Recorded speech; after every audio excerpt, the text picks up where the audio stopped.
Bienvenidos a este nuevo video dentro de nuestro diplomado de calidad de software. En este video tocaremos lo relacionado con los manuales de usuario. El manual de usuario es uno de los artefactos importantes a la hora de hablar de un software con calidad. Pasemos pues a analizar algunos de los apartados que debemos considerar a la hora de generar nuestros manuales de usuario. En primera instancia, comentarles que existe un estándar para la generación de los manuales de usuario. Ese estándar es el 1063-211 de la IEEE, que nos habla acerca de la documentación de software orientado hacia los usuarios o documentación para usuarios de software. Esto cubre todo lo que tiene que ver con documentos impresos y electrónicos. Quiere decir que si yo tengo, por ejemplo, una página web que documenta mi aplicación, pues esta página web que documenta mi aplicación debe tener en cuenta esta estructuración.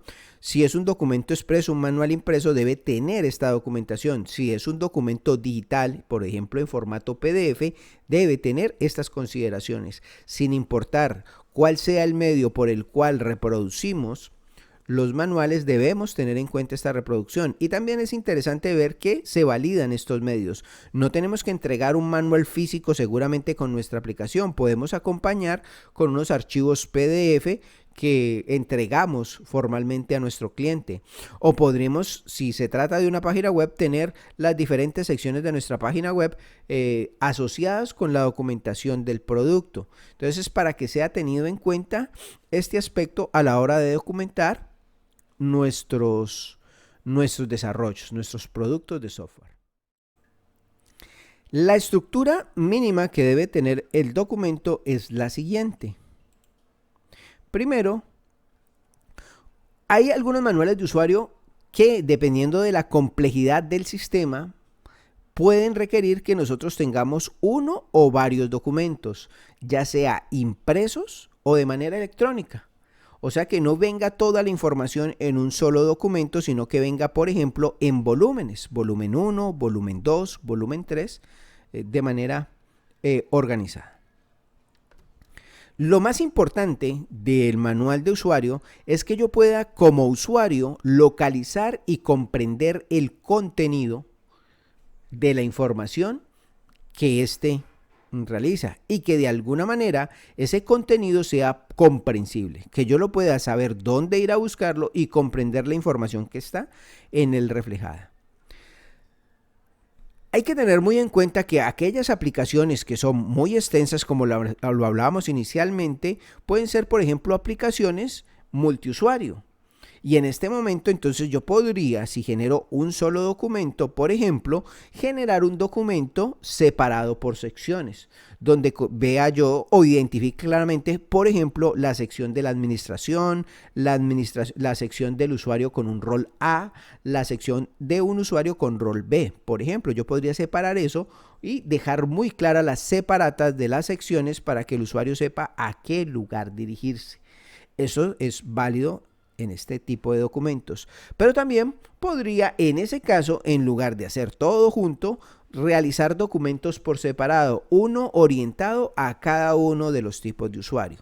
Yo estoy utilizando el tema de roles como ejemplo, pero ustedes podrían hacer esto, por ejemplo, para secciones o áreas de la empresa. Si esto es para la sección de contabilidad, si esto es para la sección de tesorería, si esta sección es para los recursos humanos, también podría hacerlo en esa dimensión. Yo puedo entonces separar nuestro documento en secciones, no solo por roles, sino también por funciones del sistema. En este espacio de estructura del documento es interesante ver la siguiente tabla que nos muestra, algunos de los componentes comunes que podemos utilizar y que debemos utilizar en nuestro documento. Algunos son optativos y otros son reglamentarios. Hay que tener una identificación del manual.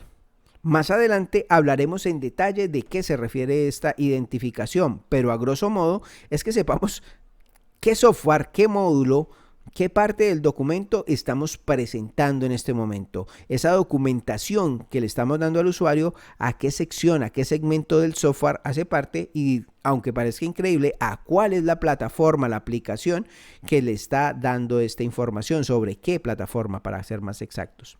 Debe haber desde luego una tabla de contenido, siempre y cuando pues el documento sea lo suficientemente extenso. ¿Para qué? Para que el usuario pueda ubicarse dentro del documento. Entonces, si el contenido es más allá, como lo dice en el cuadro 8 páginas, debería tener tabla de contenido para poder ubicar fácilmente las secciones del mismo manual. Si yo tengo varias gráficas que me muestran el cómo se despliega mi aplicación, debo tener un listado de ilustraciones. Tengan esto muy en cuenta porque somos amigos de hacer views, de hacer capturas de vistas y llevarlas a nuestro manual. Si esa es una de sus estrategias para poder documentar su aplicación, pues deberán contar con un listado de ilustraciones. El documento tiene una introducción, ya veremos qué temas se tratan en la introducción, información para el uso de la documentación, cuáles son los parámetros o cuáles son los requerimientos del usuario que llegue a ese manual, cuál es el perfil del usuario que va a utilizar esa sección del documento o esa aplicación en especial. Cuando digo esas secciones, por sí, estamos hablando de aplicaciones un poco más robustas donde hayan diferentes usuarios o roles que lo hagan. ¿Cuáles son las operaciones, las actividades o las funciones que puede realizar el usuario frente a la aplicación? ¿Cuál es el procedimiento, el paso a paso? Si existen atajos y comandos que me llevan a esas funcionalidades, cómo puedo ir a la página de inicio a través del teclado, qué alternativas tengo ahí en el tema de navegación, de tratarse sobre todo de aplicaciones de escritorio o en el caso también de aplicaciones web que hoy en día responden a eventos, entre ellos los del teclado y las combinaciones de algunas teclas. Tenemos que tener también toda la documentación de los mensajes de error y a qué hacen alusión esos mensajes de error comunes que ya hemos visto y que deberían estar también graficados o relacionados con el documento que realizaron ustedes sobre las interfaces de usuario, donde allá describían cuáles eran los posibles errores. Pues acá tengo que documentar para el usuario cuáles son esos posibles errores y cuál es la manera de solucionar los problemas típicos. Por ejemplo, el caso de que el usuario no haya completado un campo. Finalmente, si la plataforma, la aplicación requiere que el usuario tenga un nivel de conocimiento de algunos términos no muy comunes, es importante incluir también en este caso un glosario o un listado de siglas que utilicemos en la aplicación. Si este sistema está ligado a otros sistemas, por ejemplo, y pasa mucho en el sector gubernamental, donde una plataforma o una aplicación hace parte de un sistema mayor, pues debe haber fuentes de información relacionadas y cómo nosotros, por ejemplo, traemos o validamos información desde otras plataformas. ¿Cuál es la forma como navego? ¿Cuáles son las características de navegación? ¿Cómo paso de un lugar a otro? Deben estar clarificados en este documento. Y si el documento tiene más de 40 páginas, pues debería tener un índice. Un índice es cuáles son esas palabras bastante relevantes dentro del documento que quisiéramos encontrar. Muy diferente a la tabla de contenidos, que es el listado de títulos de los diferentes niveles que tengamos en nuestro documento. Cuando se trate de documentos electrónicos, el mismo deberá tener la capacidad de filtrar la información, de buscar información entre los diferentes medios. Entonces tenga muy en cuenta que si usted organiza un archivo PDF, este archivo de PDF debe estar debidamente estructurado para permitir no solo la navegación, sino también la lectura de su texto para poder ubicarme fácilmente y ubicar fácilmente alguna información dentro de él. Muchas veces estos PDF se pasan como imágenes y se impide el uso de las opciones de búsqueda. Recuerden que son manuales de usuario. Para finalizar, tenemos la estructura del documento. La estructura del documento ya vimos de alguna manera en la tabla anterior cuáles son esos elementos y lo debo estructurar en 3 espacios. Primero, unos componentes iniciales, donde iría desde la tabla anterior la identificación, la tabla de contenido y la introducción. En la introducción, bueno, la identificación es el nombre de la aplicación, si se trata de un módulo o si se va centrado hacia unos usuarios específicos, pues debería estar aquí clarificada esa situación, este software de quién hace parte, cuál es la empresa que lo soporta, si es que es permitido eso, toda la información que identifique claramente nuestra plataforma. No es, y para que tengan claridad, porque vienen de un mundo académico, no es una tabla de presentación igual a un documento Icontec, no, es una tabla de identificación del manual y pueden haber, ahorita vamos a ver un ejemplo particular allí.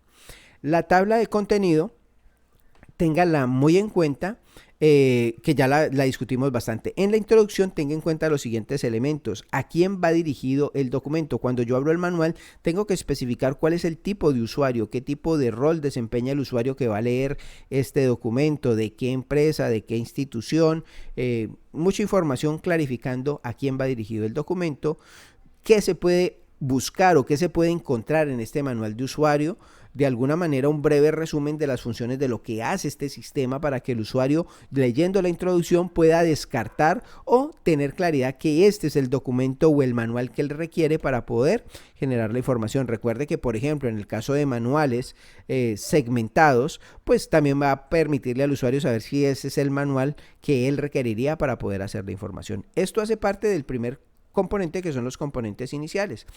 La información crítica es la información ya en detalle de cuáles son las advertencias generales de la aplicación, o sea, cuáles son los elementos o cuáles son las condiciones bajo la cual se debe